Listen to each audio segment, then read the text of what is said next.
आप देख रहे हैं हरियाणा न्यूज 24, जहां हर खबर मिले सच के साथ। नमस्कार, स्वागत है आपका हरियाणा न्यूज 24 पे। मैं हूं मुन्ना लांबा, मेरे सहयोगी प्रिंस लांबा के साथ हम मौजूद आज चरखी दादरी, और हमारे साथ मौजूद हैं बीजेपी के वरिष्ठ कार्यकर्ता एडवोकेट सुनील शोराण। अच्छे वक्ता भी हैं, अच्छा बोलते हैं। हम उनके साथ एक बार दोबारा से मौजूद हैं। काफ़ी विरोध है। एडवोकेट सुनील शोराण ने कुछ दिन पहले कहा था कि मैं मुख्यमंत्री का प्रोग्राम कराऊंगा अगर मुझे वो समय दे तो, लेकिन उसके बाद विरोध बढ़ता ही गया। लगभग पूरे हरियाणा में विरोध देखा जा सकता है भाई कि मुख्यमंत्री ने कैसे प्रोग्राम किया। कुछ दिन 2-3 रोज़ पहले दादरी में भी किसानों ने प्रदर्शन किया इनके खिलाफ कि मुख्यमंत्री बाड़ा विधानसभा एक क्रांतिकारियों की भूमि है, और वहाँ तो क्या अगर किसी गांव के गली में भी आके दिखा दे। किसानों ने खुला चैलेंज दिया है, लेकिन उसके बावजूद भी एडवोकेट सुनील शोराण जो हैं, वक्ता हैं, पढ़े लिखे हैं, वकील हैं, लेकिन फिर भी पता नहीं कहीं दिमाग तो नहीं खिसक गया इनका। इतना बड़ा विरोध है और फिर भी ये अपने जिद पे अड़े हुए हैं कि हम प्रोग्राम करवा के रहेंगे। कहीं ऐसा तो नहीं है ये कहीं आंदोलन ये जो करवा के रहेंगे जो इन्होंने बोला है उस बात कहीं दूसरी दिशा में ना चली जाए, कोई बड़ी अनहोनी हो जाए, कोई घटना ना घट जाए। इस तरीके से अपनी बातों पर अड़े हुए हैं। वक्ता हैं और एडवोकेट भी हैं, लेकिन फिर भी इनसे जानेंगे कई सारी बातें। और हमारे जो दर्शक देख रहे हैं उनको भी हम बताना चाहेंगे, हम पत्रकार होता है वो सभी का होता है, यानी कि किसी एक विशेष का नहीं। हम बीजेपी के पास भी कांग्रेस और किसानों को जो भी मुद्दा होता है पुरजोर से उठाता हूँ और ईमानदारी के साथ हम खबरें दिखाते हैं। तो इसमें किंतु परंतु कोई बात नहीं है कि आप समझे कि बीजेपी की दिखा रहे हैं या फिर जाटों के पास तो बीजेपी वाले कहेंगे कि ये जाटों की दिखा रहा है, फिर मैं अगर कांग्रेस की दिखाऊं तो इनको कांग्रेस का है। तो पत्रकार किसी का एक पर्टिकुलर नहीं होता है। तो हमारे साथ एडवोकेट सुनील शोराण मौजूद हैं, उनसे बेबाक तरीके से बातचीत करेंगे। जी सुनील जी, हरियाणा न्यूज़ 24 का बहुत बहुत स्वागत आपका। धन्यवाद लंबा साहब, आपका भी बहुत बहुत स्वागत है। मैं आभारी हूँ, हर बार ये कहता हूँ मैं आभारी हूँ। आपका बहुत पॉपुलर न्यूज़ चैनल है, पूरे दुनिया में इसको देखा जाता है। मैं देखता हूँ इस पर जो व्यूवरशिप आती है और जिस पर कमेंट आते हैं तो पूरी दुनिया के लोगों के इस पर कमेंट्स आते हैं। और किसी भी चीज़ का समाधान, कोई भी विवाद है उसका समाधान संवाद से ही होता है, डिस्कशन से ही होता है। और सोशल मीडिया आज इतना पावरफुल प्लेटफॉर्म है जिस पर आप अपनी बातें रख सकते हैं। ट्यूनीशिया और मिस्र जैसे देशों में तो आप ये मान के, मुझे भी लगता है कि जो विवाद सरकार और किसान के बीच में डेवलप हो गया है, इसको निपटारा करने में सबसे ज़्यादा कामयाब होगा, सबसे ज़्यादा काम करेगा। जिस प्रकार आपने मेरे इंट्रोडक्शन में कहा कि मैं अडिग हूँ माननीय मुख्यमंत्री जी की रैली कराने के लिए, तो लांबा साहब मेरा भी ये अधिकार है। ठीक है ना, ये इंपॉर्टेंट बात है, मेरा अधिकार है। पहले एक बात जानूंगा, आप मुस्कुरा रहे हैं, ये हंसी में भी दर्शक देख रहे हैं, कोई राज है तो इस स्माइल में, इस मुस्कुराहट में क्या राज है? इसके पीछे कोई खास आज वजह है या इसके पीछे भी कोई बड़ी एक घटना है या स्ट्रेटजी बनी हुई है? नहीं लांबा साहब, अपन तो मुस्कुरा के हमेशा आपस में बात करते ही हैं, इसमें कोई बात नहीं है, इसमें कोई राज की बात नहीं है मुस्कुराहट में या ऐसे चीज़ों में। लांबा साहब मकसद है, हमारे भाई हैं, कुछ रास्ता भटक गए हैं, ज़रूरी है उनका रास्ते पर वापस आना, और उसका तरीका संवाद ही है। आपने कहा जैसे विरोध भी हो रहा है, तो भाई हैं जो विरोध करेंगे। जब कोई पुरानी इमारत ढहा के नई इमारत बनाई जाती है तो जो पुरानी इमारत का फ़ायदा उठा रहे थे उनको तकलीफ़ तो होती है, तो वो तकलीफ़ है उसको भी डिस्कस करेंगे, उनसे भी चर्चा करेंगे। और उन्होंने कहा भी गा कि भाई हमारा भी अधिकार है। ये घनी अच्छी बात को नहीं कि आप ज़ोर ज़बरदस्ती करो, किसी का इस तरह से विरोध करो। बहुत सीधे साधे लोग भी गांव में बसे हैं, बेचारे कमज़ोर तबके के लोग भी हैं, ऐसे बहुत लोग हैं। एक बड़ा वोट बैंक है बीजेपी का, ऐसे एक लोग हैं जो भारतीय जनता पार्टी को बहुत पसंद करते हैं। लेकिन आपने एक कैसा भय का माहौल बना दिया कि लोग बेचारे डरने लगे, बाहर आके अपनी बात कहने से, अपनी बातें रखने से भय मानने लगे। या आपने एक भय का माहौल बना रखा है, या गलत बात है। अरे भाई इस गलत बात को तो रुकना पड़ेगा कहीं ना कहीं जाके। बहुत हो गया भाई, किसान के नाम पर जो आप लोगों ने एक उपद्रव कर रखा है, युद्ध को रोकना पड़ेगा। सुनील जी, चलो अच्छी बात है, आप एडवोकेट हैं बीजेपी के लीडर के साथ साथ, तो यानी कि आपके पास अच्छा खासा दिमाग है। तो इसमें तो कुछ बड़ा सोचा होगा आपने, अगर इस तरीके की बातें कर रहे हैं। अगर कोई आम आदमी करता, कोई लीडर करता, तो भी हम उनसे पूछ लेते, क्योंकि ये किस तरीके की बातें कर रहे हो आप, क्या सोच समझ के कर रहे हो। अब आप वकील हो, आपसे हम कुछ कह नहीं सकते। अब आपने कुछ बड़ा सोचा होगा। जो अभी चल रहा है काफ़ी बगावत है, देखो यही नहीं पूरे हरियाणा में इस बात को लेके काफ़ी बातें निकल के आ रही हैं आपके प्रति भी, जैसे कई लोग कह रहे हैं कि इसको जातवाद डाल दो, कोई कह रहा है कि ये पता नहीं अंग्रेज है, कोई कुछ कुछ कई कई शब्द जैसे लोग यूज कर रहे हैं। तो क्या आपको भाईचारा में नहीं रहना? अब कह रहे हैं भाईचारा से भी अलग करेंगे, आपको गांव में नहीं घुसने देंगे। तो जो नेता आपके बीजेपी के हैं वो तो चलो 20-30 गाड़ियाँ लेके पुलिस के निकल जाते हैं, आ जाते हैं। आपके पास ना तो पुलिस है, ना आपके पास कोई कमांडो है, और आप फिर भी आप इतना बेधड़ल्ले से छाती ठोक के कह रहे हैं हाँ मैं प्रोग्राम करवाऊंगा, मेरी बात में अड़ी हूँ मैं अब भी। तो सुनील जी क्या सोचा आपने? मतलब कहीं वकालत पुरानी तो जर तो नहीं लगी आपकी वकालत को? लामा साहब बहुत साधारण बात है। मैं इस परिवार में पैदा हुआ, मैं यहीं का रहने वाला, मैं खाप का आदमी, शोरण खाप का आदमी, सांगवान मेरे रिश्तेदार, मेरे भाई, फोगाट की धरती पर मैं रहता हूँ। और मैं लामा साहब में बताऊँ, मेरा गोद शोरण है और हमारे वो परिवार में सांगवानी आड़ा बोले हैं, सांगवानी आड़ा हमारी दादी के नाम तो हमारे ऊपर जाना जाता है। तो यार मेरे को क्या भय है, मेरा ही तो परिवार है। फिर किसी आदमी को तो भाई खड़ा होना होता है जी, किसी को तो एक अपनी बात रखनी होती है। और मैं समझता हूँ आपके नेता नहीं रख पाए वो बात। लामा साहब हर आदमी अपने तरीके से बात रखता है, मैं ये नहीं कहता मेरे नेता नहीं रख पाए, सब अपने तरीके से रखते हैं, वो सब अपने तरीके से रख रहे हैं, मेरा यही तरीका है। लामा साहब मैं सोचता हूँ कि ये हमारा कर्तव्य है, बीजेपी के कार्यकर्ताओं का कर्तव्य है, और जो एक आम नागरिक है जो इस भारतीय जनता पार्टी की नीतियों से लाभ उठा रहा है उसका कर्तव्य है। और फिर मैं आता कहाँ से, ये इम्पोर्टेंट है लामा साहब, मैं आता हूँ माशे मनसाराम की धरती से। माशे मनसाराम वो शख्स थे जिन्होंने आज़ादी से पहले अपनी सारी ज़मीन गुरुकुल के लिए डोनेट कर दी थी। ऐसा कोई मेरे नज़र में कोई अनुयायी नहीं है बाड़ा की धरती पर जिसने उनको फॉलो किया हो, लेकिन रोहतक में एक आदमी ने करके दिखा दिया, वो है माननीय मनोहर लाल जी। माननीय मनोहर लाल जी ने अपनी पुश्तैनी ज़मीन गौशाला के नाम डोनेट कर दी। तो अगर कोई माशे मनसाराम का सबसे बड़ा फॉलोवर है तो मैं तो मानता हूँ माननीय मनोहर लाल जी हैं। ऐसे व्यक्ति का तो बाड़ा की धरती पर स्वागत होना बहुत ही ज़्यादा ज़रूरी है। इसके अलावा उन्होंने एक ट्रांसपेरेंट गवर्नमेंट दी है, ईमानदारी से लोगों को नौकरियां दी हैं, अच्छे भाव दिए हैं फसलों के। 2000 रुपये क्विंटल से ऊपर का बाजरा हमने तो आज तक कभी बिकता देखा को नहीं। सही है।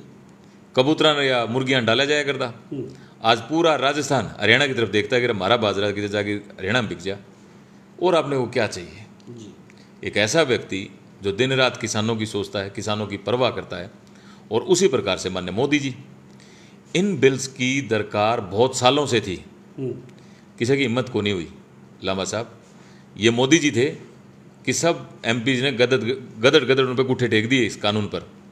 कांग्रेस सरकार होती थी ये कानून नहीं ला सकती थी, लेकिन वो हमारा दुर्भाग्य है कि भ्रमित हो गया, हमने इनका विरोध करना शुरू कर दिया। ठीक है, लेकिन कै दिन चलेगा भाई वो विरोध, किसी को तो सामने खड़ा होना पड़ेगा। अरे तो वह धार भी ना रही, क्यों लोगों ने समझ में आना शुरू हो गया, लोग जानने लगे कि सच्चाई क्या है इसके पीछे, कानून में पीछे सच्चाई क्या है। अब थोड़ा सा इतना ही बाकी है कि कोई मानस खड़ा हो और वह जो लोग कानून के साथ हैं, जो सरकार के साथ उनका कोई हाथ थामे, तो भाई लांबा साहब पूरे देश की तो कहीं कौन सा, लेकिन दादरी जिले में या बाड़ा हल्के में हम तो भाई इन फार्म बिल्स के हक में पहले दिन से खड़े हैं और अब और ज़ोर शोर से खड़े होंगे। और मनोहर लाल जी का, और मैं तो धन्यवाद करता हूं उनका कि उन्होंने मेरी जो अपील थी वह स्वीकार कर ली। बहुत जल्दी मैं उनसे समय लूँगा और 101% बाड़ा की धरती पर उनका मैं कार्यक्रम करवाऊँगा। हम सब धन्यवाद करेंगे उनको अवार्ड देंगे किसान रत्न का, और जो उन्होंने हमारे को अपने परिवार की तरह पाला, हमारा ख्याल रखा, उसके लिए हम धन्यवाद दिए। सुनील जी वकील हैं, सोच समझ के बात कर रहे हैं क्या? अभी क्या सोच समझ के बात कर रहे हैं आप? लामा साहब मेरा आप तो कई दिनों से जुड़े हुए हैं, मुझे बता दो जो मैंने पहले दिन कही थी, जो मैंने पहले दिन कही थी, आज जो बात कह रहा हूँ कौन सी नई बात कही है? मैं पहले दिन से किसान बिल के हक में था। हाँ, यह बात मैंने जरूर नहीं कही है कि मैंने अब रियलाइज़ करा कि यार मैंने मेरी ड्यूटी कितनी निभाई है। मैं सोशल मीडिया पर बोलता तो बहुत रहा कि भाई मैं फार्म बिल्स के हक में हूँ, लेकिन क्या इससे काम चल गया? इससे काम नहीं चला। जरूरी है कि अब सामने खड़ा भी होना होगा, और कई बार भाइयों के खिलाफ भी खड़े होना हो। भाई हम तो हमारा भाइयों के खिलाफ भी खड़े होंगे, भाइयों को बिल्कुल सामने खड़े होंगे, खिलाफ खड़े होंगे, भाइयों के हाथ जोड़ेंगे, पैर पकड़ेंगे, और जब वह लठ मारेंगे तो उनके लठ खाएंगे, और कोई वह नुकसान पहुंचाओगे तो वो नुकसान भी सहन कराएंगे। लेकिन अब ईमानदारी से सच बोलेंगे, और ये हमारा कैरेक्टर है भाई, ये जाट समाज का कैरेक्टर है, ये हमारी खापा का कैरेक्टर है। ये चीज़ हमने हमारी खापा में सीखी है भाई। बात तो हिसाब की कही जाएगी, चाहे कुछ हो जाओ, चाहे सारा देश नाराज हो जाओ, बात तो हिसाब की कही जाएगी। और आप हमेशा कहते भी हैं भाई पानी तो झील में डटेगा, चीज़ को तो अपने पास अपनी जगह पर आके रुकना पड़ेगा। सुनील जी, सारी बात आपकी सही है, चलो मान लेते हैं, लेकिन किसान तो बैठे, उनको कन्विंस कैसे करेंगे, यानी कि उनको खुश कैसे करेंगे? इस जो सभा होगी आपकी, रैली होगी, मुख्यमंत्री की अब तक रैली शायद ही हो नहीं पाई है कहीं, तो उसको लेके अगर आप करते हैं प्रोग्राम लांबा साहब, तो देखो किसानों को खुश करे बगैर तो बड़ा मुश्किल काम है, तो कुछ तो सोचा होगा आपने भाई किसानों को खुश कैसे करेंगे? लांबा साहब, खुश किसी को नहीं करना है। दो सिचुएशन है, एक कुछ लोग हैं जिनका अपना पर्सनल एजेंडा है जो विरोध कर रहे हैं, एक बड़ा तबका ऐसा है जो फार्म बिल्स के हक में है। अब इसका टेस्ट कैसे हो? टेस्ट का तरीका यही है कि हम माननीय मनोहर जी को बुलाएं, ईमानदारी से लोगों को कॉल करें, और भाई जो उपद्रव करें, जो विरोध करें, उनको हम ये कहें कि भाई तुम बैठो, तुम्हारे साथ अगर कोई है तो तुम्हारे साथ बैठ जाएगा, या उस दिन तुम पैरेलल अपना कार्यक्रम कर लो। सीधी बात है लांबा साहब, आप कहते हो कि आप सारे ये सब किसान हैं और जब जितने ग्रामीण अंचल में रहने वाले लोग हैं वो हमारे साथ हैं, ये जो आंदोलनकारी अगर ये कहते हैं तो न्यू कर लेंगे आप भाई। उससे दिन बारडा में 2 रैली कर लेंगे, एक तो किसान कर लेंगे और एक मैं कर लूँगा मान्य मनोहर जी की। उस दिन पता चल जाएगा भाई उनकी रैली में क्या माने साहब और हमारी में क्या हूँ है। अब ये क्या कर रखा है कि अभी आंदोलन तो टूट गया काफ़ी हद तक, लेकिन जिन लोगों के पर्सनल एजेंडा है, इंटरेस्ट है, वो क्या कर रहे हैं, वो उपद्रव करने के चक्कर में 10, 12, 15, 50 आदमी इकट्ठे होके किसी भी आदमी का विरोध करना शुरू कर दें, कानून लॉ एंड ऑर्डर को अपने हाथ में ले लें, और उनका चक्कर ये है कि कैसे न कैसे कोई गोलीबारी हो जाए, कोई नुकसान हो जाए, और फिर ये जो विशेष सर्कल है, जो दुष्चक्र है, इसको हम और बढ़ा दें। अब ये एजेंडा इनका समझ में आ गया। नहीं तो भाई पंचायती आदमी तो पंचायती बात करेगा, मैं तो शुराना तो भी कहूँगा, सांगवान भैया तो भी कहूँगा, फोगट भैया तो भी कहूँगा, तो पंचायती बात यह है कि तम तारी रैली कर लो और मैं मेरी रैली कर लूँ, मन सा मेरा पड़ जाएगा, तार सतकुणा और मेरे सतकुणा ना, हम मेरे खिलाफ खड़े हो, वो विरोध करने का तुम्हारे को राइट है, करो, झंडे दिखाने का राइट है, झंडा दिखाओ, फिजिकल मत हो, किसी को जबरदस्ती मत रोको, किसी को डराओ मत, किसी के लिए किसी के मन में भय मत पैदा करो, वो तो हमने कर दिया है, ये भय निकालो। तो हमारे साथ ये एडवोकेट सुनील सोलान बने बीजेपी के अच्छे लीडर हैं, एडवोकेट भी है मेरे साथ खास बातचीत में, तो इनसे कुछ और जानते हैं। डटे हुए हैं, ये विरोध काफ़ी है, लेकिन फिर भी जल्दी ये मुख्यमंत्री बहुत बड़ा ये सभा करवाने जा रहे हैं बारडा में, और बारडा क्रांतिकारियों की भूमि है। सुनील जी, सॉरी, हमारे दर्शक देख रहे हैं। सुनील जी, चलो मान लेते हैं आपकी बात, आप कह रहे हैं कि कुछ उपद्रव लोग हैं, वो गोली वोली चलवाना चाहते हैं, कुछ ऐसा क्यों चाहते हैं, मतलब ऐसा कौन क्यों लग रहा है आपको? मैं मतलब आप तो सीधा सीधा, हाँ लांबा साहब, यस, मैं इसका भी जवाब देता हूँ लांबा साहब। अगर आप इसको आंदोलन को शुरू से देखेंगे तो एक बात पाएंगे कि हरियाणा में तो आंदोलन था ही नहीं, सही शुरुआत हुई पंजाब से। पहले तो पंजाब के लोग वहाँ बैठे रहे पंजाब में, फिर कैप्टन अमरिंदर ने कह दिया भाई मेरा पंडा छोड़ दो, पर दिल्ली का नहीं चले जाओ, वो उठ के दिल्ली का नहीं आ गए, पैसे हैं उनके, पैसे इकट्ठे कर लिए। अच्छा, लंबा चौड़ा उनको सपोर्ट था आड़तियों का, क्योंकि पंजाब के अंदर 30,000 करोड़ से ऊपर का गोश्त प्रोक्योरमेंट है, रुपये है उनका, लाके बैठा दिए। अच्छा, जिन लोगों ने लाके बैठाए वो बैठते भी नहीं, उन्होंने भी गरीब तबके के लोग पैसे मिला के वहाँ बैठा रखे हैं। अब वो वहाँ पहुँचे तो हरियाणा में जो बीजेपी विरोधी लोग थे या कुछ लोग भ्रमित लोग थे, उनने मौका मिल गया, वो वहाँ जाके बैठ गए। लांबा साहब, इसमें एक खास बात यह भी है, वो जो पंजाब से लीडर आए ना, वो हरियाणा वालों को ज़्यादा पसंद नहीं करते। वो जो रज्जोवाल था उसने कहा भी था कि भाई हरियाणा वालों को तसल्ली नहीं है, लेकिन बाद में उन्होंने देखा भाई हरियाणा के लोग तुम्हारे साथ नहीं आए तो तारा काम चल नहीं गा, इसीलिए उन्होंने हरियाणा के लोगों को भी एक्नॉलेज करना शुरू कर दिया। लेकिन वह ऊपर की बात है, अंदर की बात नहीं है। अब धीरे धीरे चीज़ें, शुरू में तो भ्रम था, अब धीरे धीरे चीज़ें क्लियर भी होने लगी। और भ्रम का कारण भी लांबा साहब ये है कि बेचारा किसान बड़े लंबे समय से डिस्ट्रेस में है, बहुत लंबे समय से उसके साथ धोखा ही धोखा हुआ है, तो उसको समझ आने में चीज़ें देर लग रही है और कुछ गलतियां कर दी। भाई मैं तो साफ कहूँगा कि हम बीजेपी वालों ने भी, हम अपनी बात को अच्छे से लोगों के बीच में रख नहीं पाए, हम इंतजार करते रहे, ये कारण है लांबा साहब। अब जिन लोगों की धरती खिसक गई है, पॉलिटिकल जो ज़मीन है जिनकी खिसक गई है, उनका भी एजेंडा है कि कैसे भी सरकार को बदनाम करो। ये मौका उन्हें मिला है, इस मौके के सहारे वो ऐसा कोई उपद्रव करना चाहते हैं जिससे सरकार बदनाम हो जाए। लेकिन सीधा कांग्रेस पे हम 100% लांबा साहब, इसमें कोई तो नहीं। अगर सीधा से विपक्ष में बड़ी पार्टी वही है, बिल्कुल पूरे इंडिया में वो है, बिल्कुल, तो सीधा सीधा इल्जाम कांग्रेस पे ही है, यानी कि उनकी जमीन खिसक गई आपका कहना? बिल्कुल जी, विपक्षी कांग्रेस हो, चाहे अभय सिंह चौटाला हो, चाहे कोई और व्यक्ति हो, उनकी जमीन खिसक गई है और वो इंतज़ार कर रहे हैं। कुछ लोगों के अपने पर्सनल एजेंडा भी हैं, कुछ लोग अपने आप को अब तरीका ये हो गया है कि अपना नेता बनने का अच्छा तरीका ये कि इसमें शामिल हो उपद्रव में और लाइमलाइट में आओ। लाइमलाइट में आने के लिए सारे काम किए जा रहे हैं, वरना तो लामा साहब डेमोक्रेसी है भाई, वोट का राज है। जिस आदमी ने ज़्यादा वोट पड़े उसकी सत्ता आ जाए, उसकी नीतियाँ माने जाए, उसकी सरकार चले। और कल को मैं तो आप ये कारण करने का भी ये सबसे बड़ा कारण यही है कि भाई तारे साथ लोग हैं तो तारा बेरा पाट जाएगा, भाई बीजेपी के साथ है तो हमारा बेरा पाट जाएगा। अब हम पैरेलल रैली कर लेते हैं सामने बैठ के। झगड़ा क्यों करते हो भाई? बीजेपी का आदमी तो आगे बाहर निकल के किसी से झगड़ा करता नहीं है, बेचारा सीधा साधा आदमी है। ऐसे ही सीधे साधे कमज़ोर तबके के वोटर हैं बीजेपी के साथ। तो जो लोग मलाई चाटते थे, सरकार में मजे मारते थे, मनोहर लाल जी ने उनकी दुकानें बंद कर दी। अब वो किसी भी तरीके से वो पुराने मुंगेरी लाल के हसीन सपने देख रहे हैं और वो पुरानी सत्ता पाना चाहते हैं, उसके लिए सारे उपद्रव कर रहे हैं। सुन लीजिए, चलो मान लेते हैं आपकी सारी बात सही है, चलो प्रोग्राम करवा भी लेंगे आप, और प्रोग्राम करवा रहे हैं तो दर्शक देख भी रहे होंगे पूरे हरियाणा के। अभी कुछ न कुछ मेरे ख्याल से आपने बड़ा ही प्लान सोचा है, और शायद ये आप लोगों के पास गए भी होंगे। अगर इतनी कॉन्फिडेंस से बोल रहे हैं कि प्रोग्राम होगा, हाँ मैं करवाऊँगा प्रोग्राम, तो कहीं ना कहीं इतना तो पक्का है कि आप ज़रूर कुछ न कुछ ऐसी बात है, इतने कॉन्फिडेंस से इतने दावे के साथ बात कर रहे हैं। और साहब चलो अच्छी बात है, प्रोग्राम होगा। चलो मैं कुछ एक मुद्दे पर और बात करता हूँ। बीजेपी लीडर के साथ आपने खुद ने कबूला है कि हाँ बीजेपी लीडर की कमी रही है कि वो जनता तक शुरुआत में नहीं पहुँच पाई, नहीं तो बात इतनी नहीं बढ़ पाती। मानते हो इस बात को? मैं 100% इस बात को मानता हूँ। कई बार मिसजज हो जाती हैं चीज़ें, कैलकुलेट नहीं हो पाती प्रॉपरली, ये कमी रह गई। तो अब कौन से आ रहे हैं बीजेपी लीडर? अभी कोई नहीं आ रहा इतना, कोई बड़ा नहीं, अब आ रहे हैं। अभी कोई खास नहीं। जो अभी एक दो मेन लीडर हैं, जैसे शुरुआत तो आपने की है, उसके बाद तो चलो एक दो और भी थोड़े बहुत कोशिश की आने की किसी ने, लेकिन अभी वो बात नहीं कि खुल के जैसे किसानों के साथ वार्तालाप करें या उनसे, वो भी अब तक ऐसा लामा साहब आपको बहुत जल्दी देखने को मिलेगा। और लोग भी, और भी बीजेपी के लीडर्स, और मुझसे बहुत बड़े बड़े लीडर्स हैं। मैं तो क्या का लीडर हूँ यार भाई, मैं तो एक छोटा कार्यकर्ता हूँ बीजेपी। चिंगारी तो आपने लगाई है? नहीं, चिंगारी मैंने कोई नहीं लगाई है, लेकिन हाँ ये सही बात है कि मैं गरीब तबके की आवाज़ बनने का प्रयास कर रहा हूँ, उस किसान की आवाज़ बनने का प्रयास कर रहा हूँ जो भारतीय जनता पार्टी के काम से खुश है, जो मनोहर लाल जी के काम से खुश है। बस सुनील जी,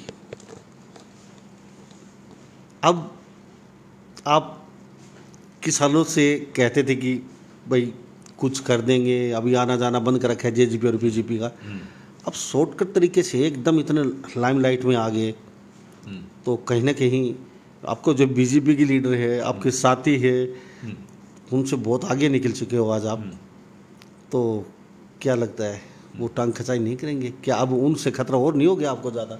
लामा साहब, मैं आप तो शुरू से जुड़े रहे हैं, आप तो पहले दिन से अपने इस चैनल पर मेरे विचारों को रख रहे हैं। ये तो कोई नई बात थोड़ी है लामा साहब कि मैं आज पहली बार कोई एक ऐसी बात कह रहा हूँ। मैं तो लामा साहब पहले दिन से ही बातें कह रहा हूँ। और मेरे बीजेपी के साथी टांग खिंचाई क्यों करेंगे? मेरा सपोर्ट करेंगे, मेरा सहयोग करेंगे, मैं उनका साथी कार्यकर्ता हूँ, हम सब मिलकर आगे बढ़ेंगे। मैं कोई अकेला, जैसे आपने उस दिन कही थी, मैं कोई अकेला शक्तिमान थोड़ी हूँ, मैं कोई शक्तिमान को नहीं लामा साहब। ये तो मेरे बीजेपी के साथियों का, मेरे कार्यकर्ता बंधुओं का सहयोग है, उन्हीं की भाषा में बोल रहा हूँ। हम सब भाइयों के विचार हैं, इसलिए आगे बढ़ रहा हूँ। सब भाई मुझे सपोर्ट करते हैं, एकला मैं क्या कर सकता हूँ? कुछ नहीं। यानी कि आप उनकी भाषा बोल रहे, लेकिन वो अपनी भाषा नहीं बोल सकते हैं।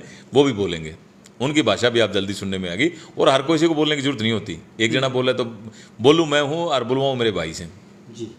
तो पूरा भरोसा भाइयों? हाँ, मुझे पूरा भरोसा है मेरे भाइयों पर। सुनील जी, तो ये और बता दीजिए, क्या जादू की जप्पी दोगे आप? प्रोग्राम करवा भी लोगे किसानों को, मना भी लोगे, तो ऐसी क्या जादू की जप्पी, हमें भी पता है, किसान भी देख रहे हैं भी, ऐसी क्या जादू की जप्पी देने जा रहे हो उनको अगर आप प्रोग्राम करवाएंगे अमन शराब की धरती पे? लांबा साहब, ये जादू की जप्पी है सीधी बात कहना, क्लियर बात करना, कैटेगोरिकल बोलना, भ्रम को दूर करना, जो चिंता उन्होंने बना ली है मन में, जो झूठी चिंता बना ली है उसको ठीक करना, और अपने बच्चों का भविष्य किस चीज़ के साथ ठीक है उस बात की चर्चा करना। हमें बहुत आगे जाना है, हमारे जाट समाज को बहुत आगे जाना है, हमारे भाइयों को बहुत आगे जाना है। हम बहुत अच्छा परफॉर्म कर रहे हैं in every walk of life, हर चीज़ में हम बहुत बढ़िया काम कर रहे हैं।